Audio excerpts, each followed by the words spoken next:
Hello all, Old Geek here, and it's time to get back into The Dragon magazine. And we're on April 1978 with The Dragon, which is volume 2, number 7.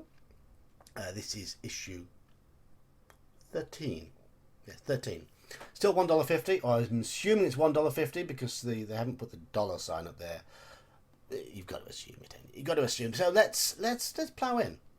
First thing that gets me with this issue is I think this is a better cover. It's more active.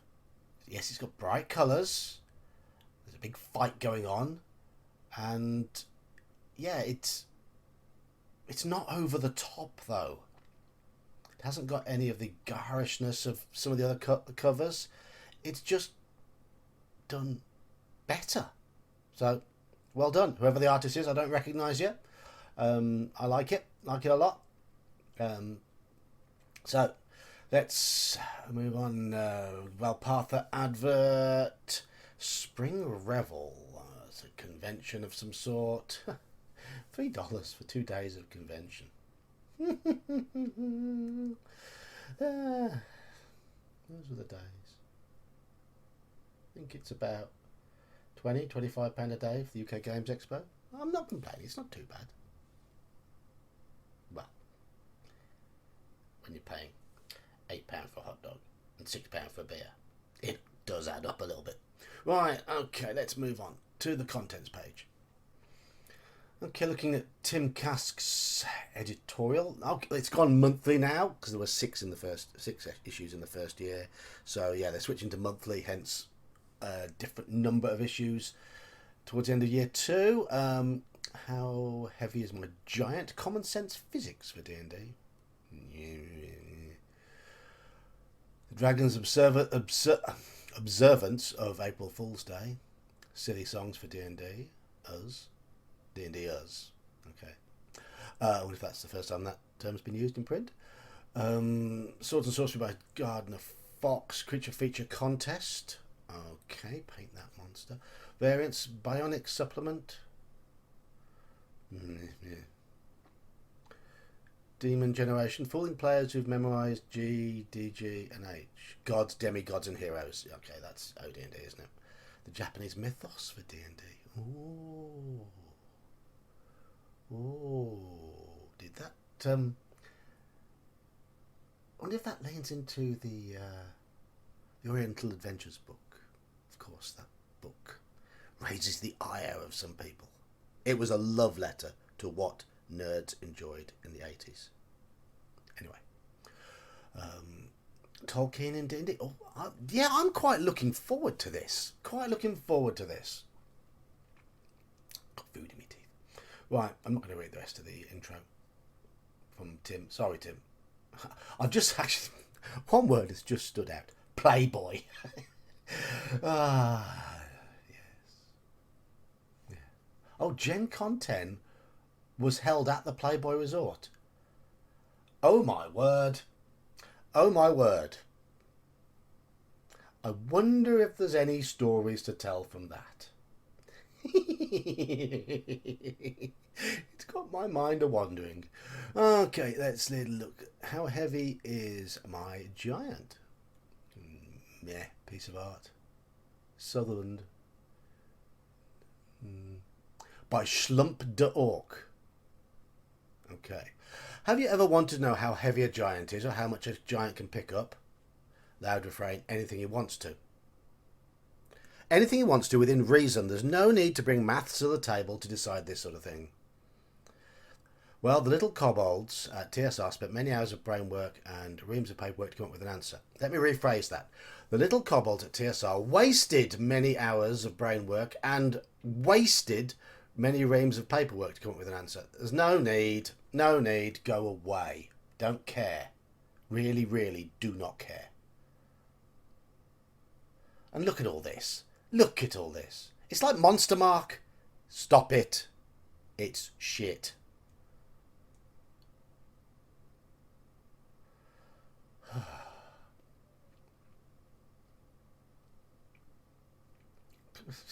What is the point? What is the point apart from just to fill space?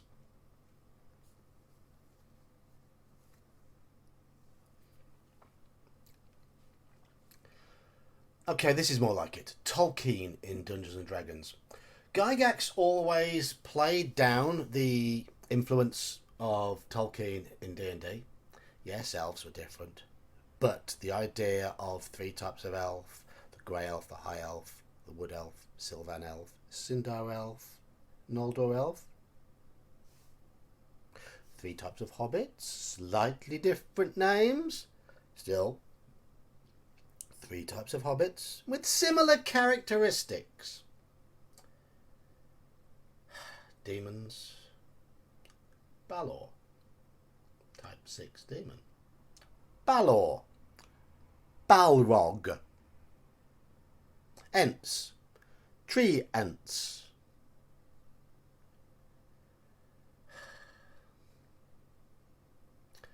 Gygax doth protest too much, as far as I'm concerned. Right, most people who enjoy D&D still have their complaints off at TSI in one form or another. Yeah, of course we do. We're all grogs. One which crops up persistently is the comparison issue between Dungeons & Dragons and that of J.R.R. Tolkien's works. Some people get to the crux of the matter by stating the obvious disagreements between Tolkien's conceptions and fictional characters as compared to their representation within the D&D game format. Right. In some cases, I believe those who send in pro-Tolkien letters, are trying to impress the creators of D&D as to the worthiness of their Tolkien-quoted statements. They probably are, because that's what nerds do. But it doesn't matter. It still does not change the fact that a lot of elements of Tolkien, things brought into fantasy canon by Tolkien's books, feature in Dungeons and Dragons. The Ring of Invisibility. The One Ring.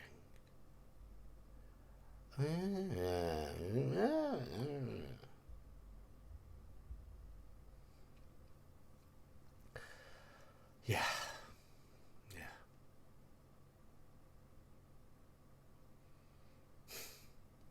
Even the ideas that humans were more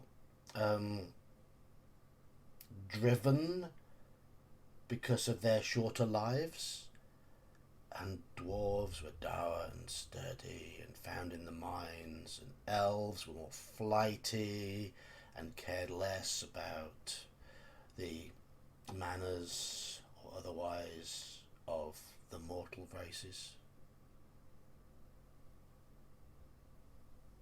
It's all in D&D. And it all was in Tolkien 30, 40 years before. And yes, Tolkien's probably brought it from legends and other fantasy, because that's what happens.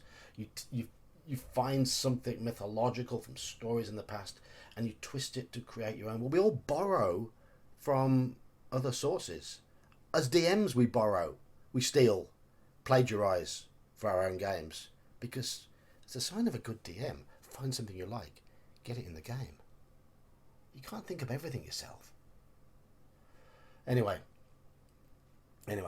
yeah, I'm going to disagree. I already know I'm going to disagree with the premise of Rob Kuntz in this one.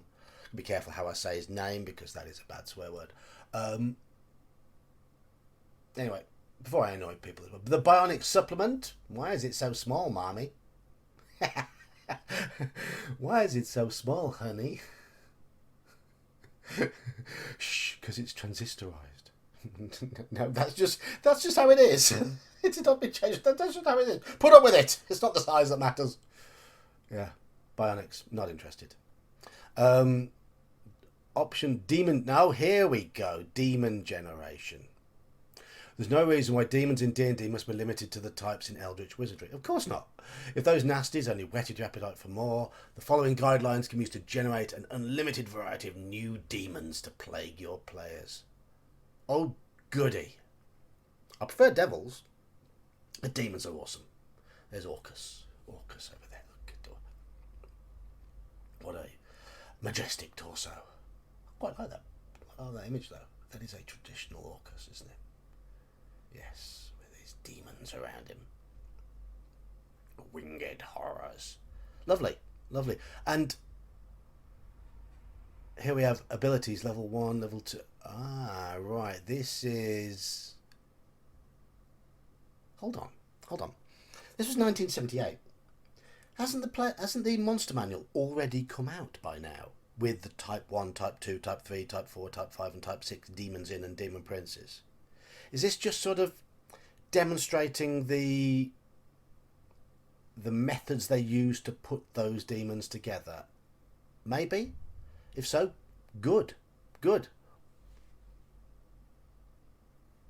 But I like this. Different lists of powers, different levels of powers for different levels of demon, going from darkness 5-foot radius, ventriloquism, quite simple things like that. And look at these level 6 powers, which have to be a type 6 demon or more to go.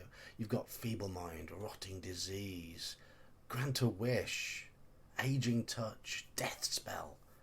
Proper potent abilities. Like that. I like that. And I do like the randomness. The idea of you roll, and it uses a D12 as well. A much underused dice. There we go. That's something I like. Good. Better than arguing in the defending the indefensible regarding D&D and Tolkien influences. I'm sorry.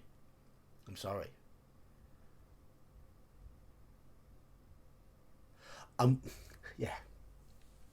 This would have been 2 or 3 years after the Tolkien estate threatened to sue TSR because they'd started off using hobbits and balrogs and ents.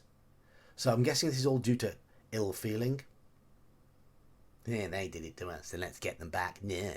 You know, like kids at school. Yeah. So it's petty. It's very petty. The Japanese mythos, the gods and goddesses. Some of these will be in Deities and Demigods, won't they? I would have thought. Very simplified stats. Very, very simplified, but not a problem. Don't have a problem with that. There was, I saw it happening here in Britain a little afterwards through TV series like Kung Fu and The Karate Kid and all the Bruce Lee films, Enter the Dragon and what have you. I was never into all of that. Sorry. So I was never really fascinated by East Asian mythos in the same way a lot of other people did. Yes, I've done a martial art to a good level. I like that sort of stuff, but I don't have the fascination regarding the ancient cultures of the Far East. And that's why I said earlier on, the book Oriental Adventures was a love letter to all of that. And anyone who tries to say otherwise is lying. I've seen people tear it apart, claiming all manner of prejudice in there. It was play tested by Asian people. If you look at the credits in the book, a lot of the arguments used against it were false. I remember one particular pair argued that it was racist or something to bring in the comeliness attribute. Comeliness had already been added to D&D before that book was published. They weren't arguing in good faith. Just trying to stir up the pot. As too many people do nowadays. Can't we just get on? Anyway, said my bit. So, yeah, I don't have the fascination for the Japanese cultures and whatever, but I'm all in favour of giving people this sort of flavour so they can create the sort of campaigns that they want to do, give them that bit of help. I'm actually torn about the lack of detail in here. I maybe would have liked to see a bit more detail, but they're trying to pack a lot into a small area. But then we got Deities and Demigods. 2 years after this was published, Deities and Demigods, which had a bit more in it. Still a little bit lacking in detail, but more than this.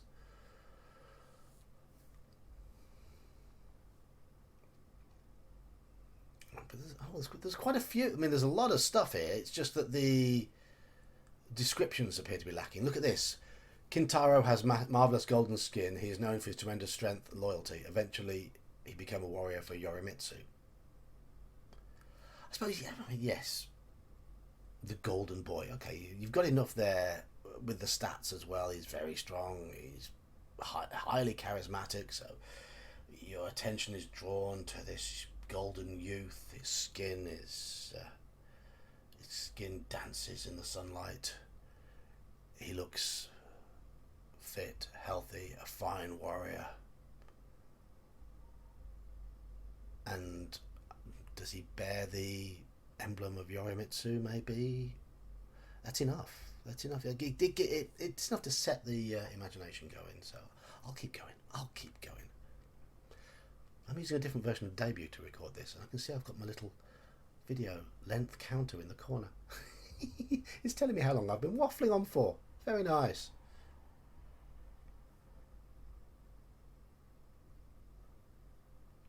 All the World's Monsters Volume 2, edited by Steve Perrin and Jeff Pimper.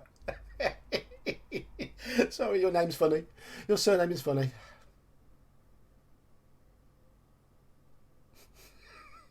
And look, they're still going with all these, so it might be a case of maybe a whole magazine dedicated to this and fleshing it out and full descriptions, because obviously there's a lot of material there, but it's enough to inspire DMs, isn't it? Right, okay. Drinking songs.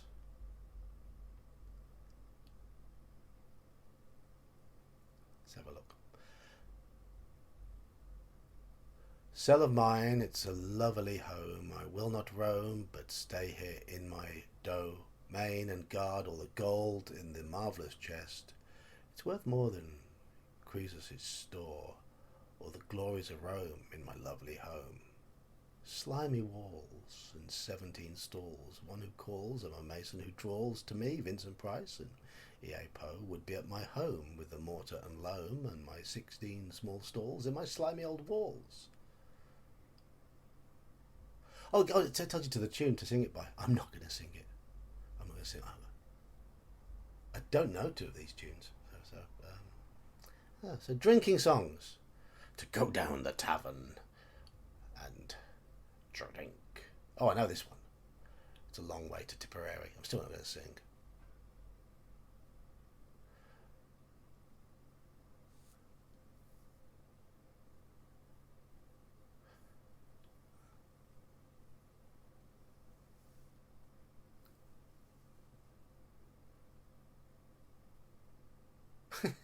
Well, the cleric's name was Paul. He thought he'd seen it all.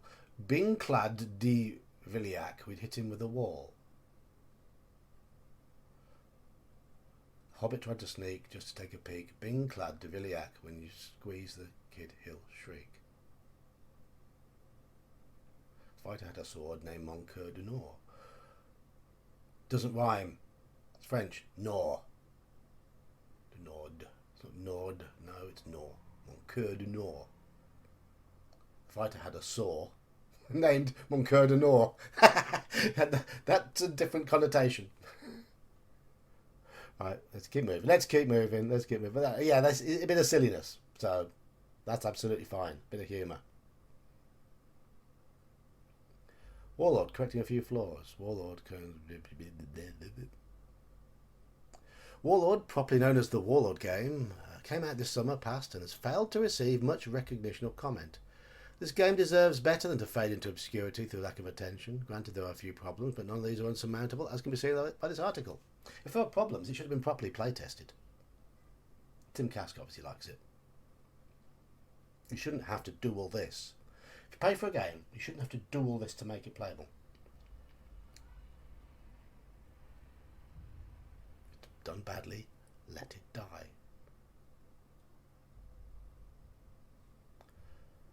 Done generally well, but I don't know. The Dragon Creature Feature Contest number 2. Paint that monster. Okay. Oh right, it's looks like it's a painting contest. Okay. Finished drawings. Oh, your mission, should you accept it, is to draw the beastie. Okay. So it doesn't have to be paintings. It can be monochrome. All oils must be reasonably dry. Paint it in the post.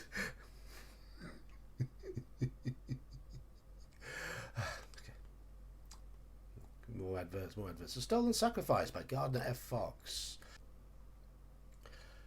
Hopefully you didn't notice the seamless transition there, as I had to open a different PDF because that last one was corrupted. But yeah, this is a piece of fiction with artwork. Okay. Quite murky artwork. With very dramatic hair. He looks like Ian Astbury of the Cult with that hair. The way it's swishing about. But look, it's really not very well drawn. I don't know if it's a bad scan, but his hand is completely out of proportion. It is. I know they're trying to get him distance from the point of view and whatever, but it looks really odd. Sorry. So another Alpatha advert, and it continues. The fiction continues, and the fiction continues, and the fiction continues until we get to Phineas Fingers. I'll read this one out. Or how not under fire, or how not to enter an evil wizard's castle. Well, here we are, boys. Note the typical skull-shaped gate, yes, and up there on the wall there. Walking up there like castle guards. Oh, yeah. Oh.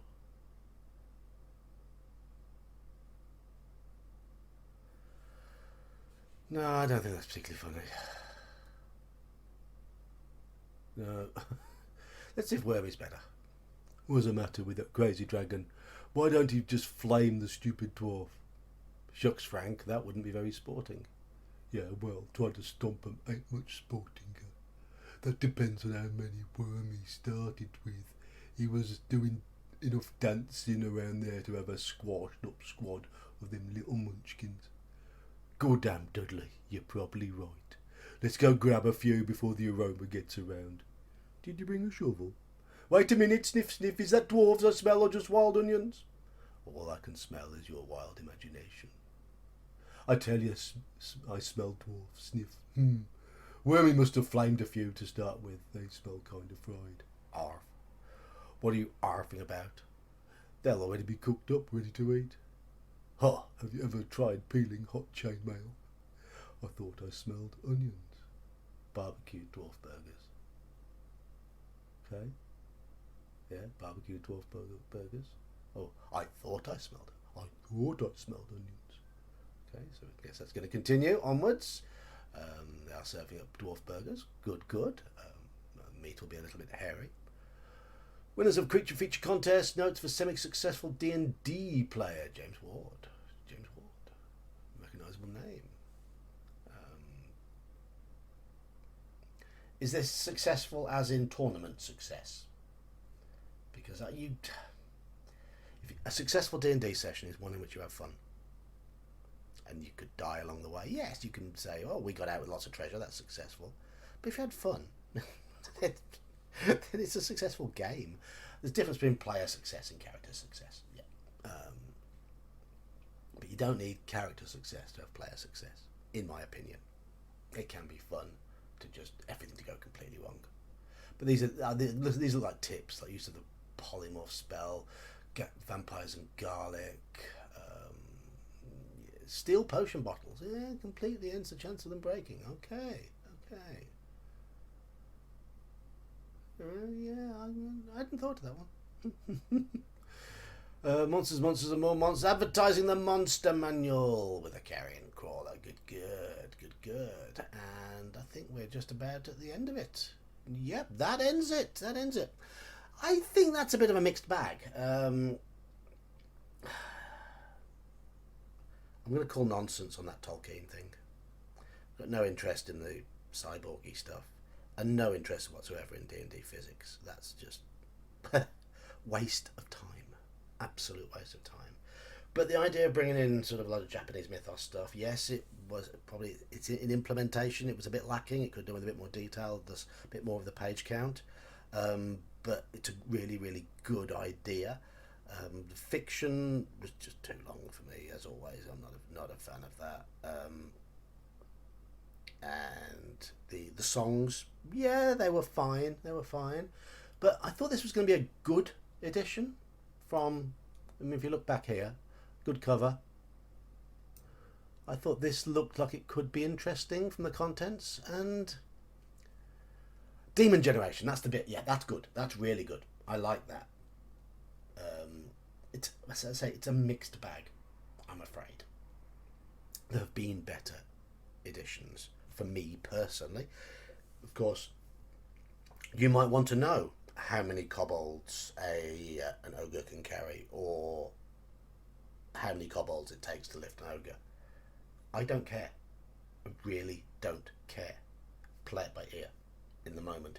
I don't want the game to just stop and pick out the magazine. Let's have a look at the table. Oh, it says on the table that you can lift this amount. That's too heavy. Don't want to know. I really, really don't want to know. But I do want to know about demons. And on that note, I'll end this video. I've been the Old Geek. Hope you've enjoyed this little browse through a slice of nostalgia from 1978. And if you've liked the video, you know what to do. If you want to play some games with me, come and play some games. We play every Saturday on the Discord. Until the next one. So, see ya.